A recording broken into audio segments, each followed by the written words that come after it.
আপনারা হয়তোবা দেখেছেন ইউক্রেন এবং রাশিয়া যুদ্ধের সময় ভারতীয় মেডিকেল স্টুডেন্টদের অবস্থা। এমন কি আছে ইউক্রেনে যে হাজারো মেডিকেল স্টুডেন্ট ভারত ছেড়ে ইউক্রেনে পড়তে যায়। সেরা একটি তথ্য দিতে চলেছি, প্লিজ সাবস্ক্রাইব করুন এবং টক সুব্রত চ্যানেলের নতুন জার্নিতে আপনিও সঙ্গী হন। তো চলুন তথ্যটি বলা যাক।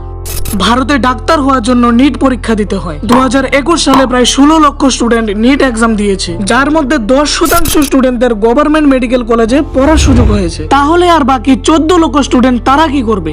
দেখুন, ভারতীয় গভর্নমেন্ট মেডিকেল কলেজে MBBS করার জন্য 25 থেকে 30 লক্ষ টাকার মতো প্রয়োজন হয়, আর প্রাইভেট মেডিকেল কলেজগুলিতে 75 থেকে 80 লক্ষ টাকার মতন প্রয়োজন হয়। কিন্তু অপরদিকে ইউক্রেন নিট পরীক্ষায় পাশ হওয়ার সমস্ত ছাত্রছাত্রীদের সুযোগ করে দেয় এবং মোট খরচ হয় প্রায় 25 থেকে 30 লক্ষ টাকার মতো। আবার ইউক্রেনের হেলথ ইনফ্রাস্ট্রাকচারও অনেকটা ভারতের থেকে উন্নত। সাথে ইউক্রেনের ডিগ্রি বিশ্বের সর্বব্যাপী গ্রহণযোগ্য। এর জন্য ভারতীয় মেডিকেল স্টুডেন্টদের প্রথম পছন্দ ইউক্রেন।